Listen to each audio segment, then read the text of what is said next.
So, I was looking at my legs.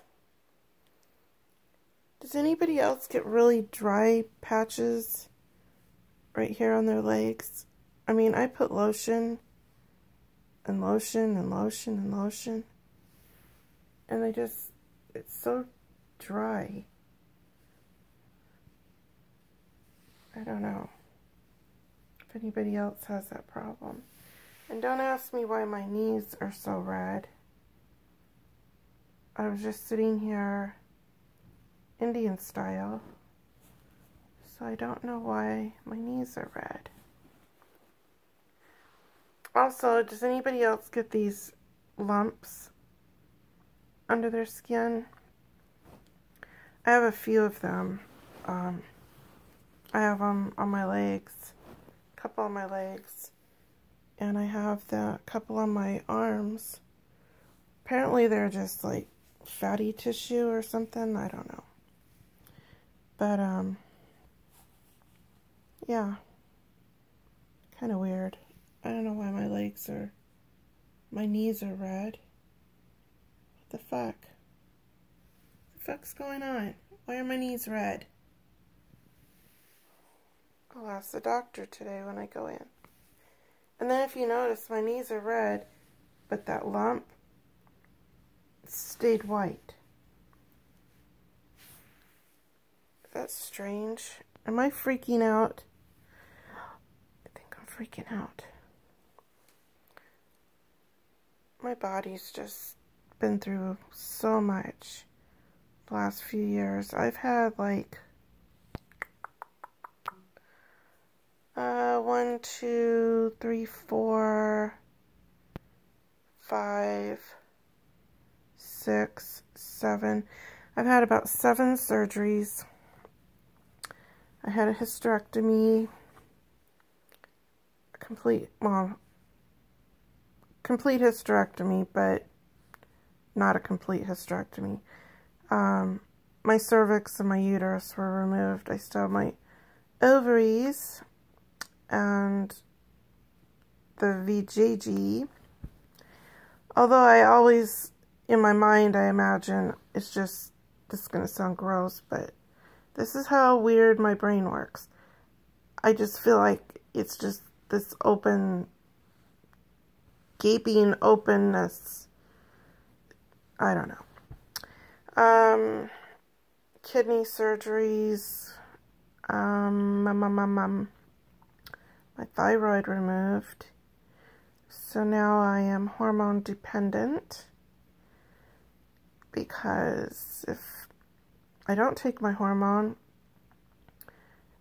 in place of having my thyroid do the work, you can get really, really sick.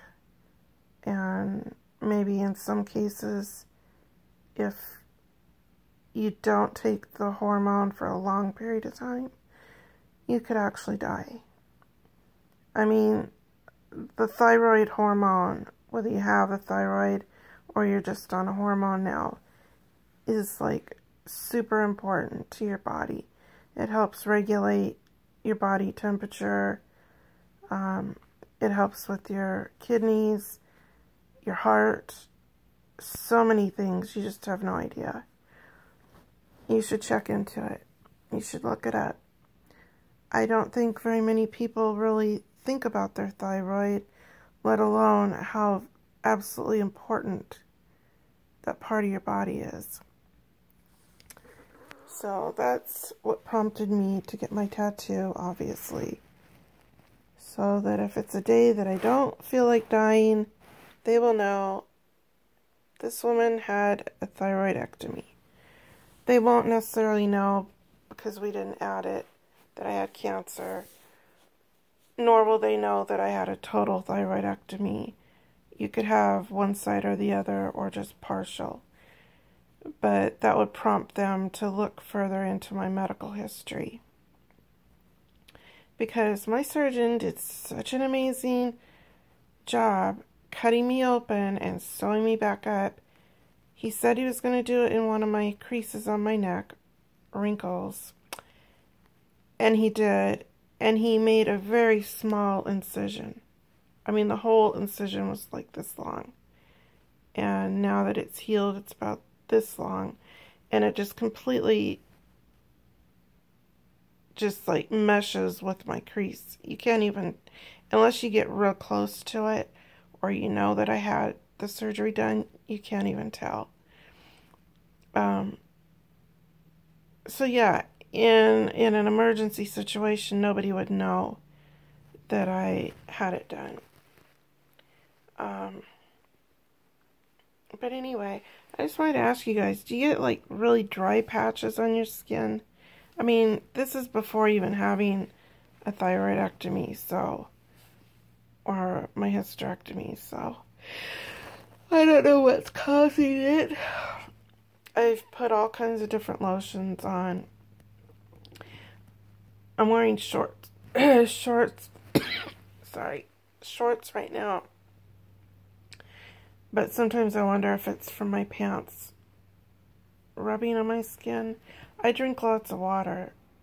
I started this several years back because I was getting really large kidney stones and they were kicking my ass. And then I've just kept on with it, and now I'm just kind of addicted to water.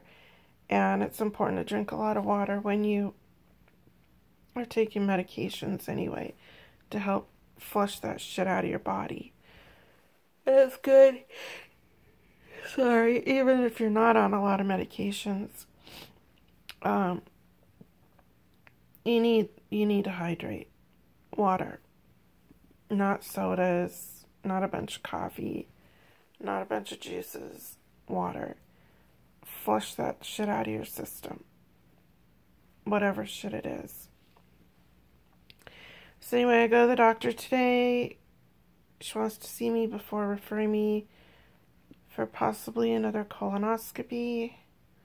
I have all kinds of issues with my intestines, so whatever, but she might, want to check my blood pressure because my last surgery I didn't do good, and that's why they had to keep me overnight at the hospital. I didn't get any flowers or phone calls, or I didn't get anything when I was in the hospital. That's okay. I had really good care there. The nurses were amazing. My doctor's amazing. The hospital was amazing.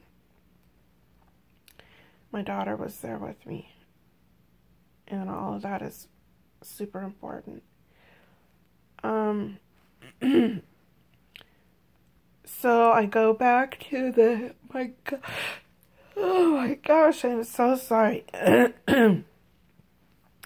So I see my endocrinologist next month. Or no, my surgeon. He's an ENT, ear, nose, and throat. He's the one that did my surgery. I see him next month, and then I see my endocrinologist in January. I'm hoping they will do an ultrasound or whatever they do to check to make sure nothing's started growing back or growing. Yes, I had my thyroid removed. Yes, they caught my cancer in the first stage. No, they did not take samples of any of my nodules. Yes, cancer can come back. It won't obviously come back in your thyroid because I don't have a thyroid, but it can come back in your nodules. It can come back in your esophagus. It can come back in your lungs. It can come back in your bones.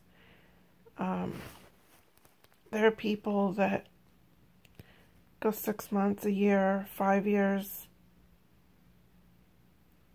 and then it comes back. You never know when, you never know if, you don't know. So I think they keep checking you frequently for the first couple years, and then like every 2 years they'll check unless you're having symptoms that they think they should address. You know, everybody told me, oh, you've got the good cancer. Well, no, cancer is not good, no matter what. Is it the most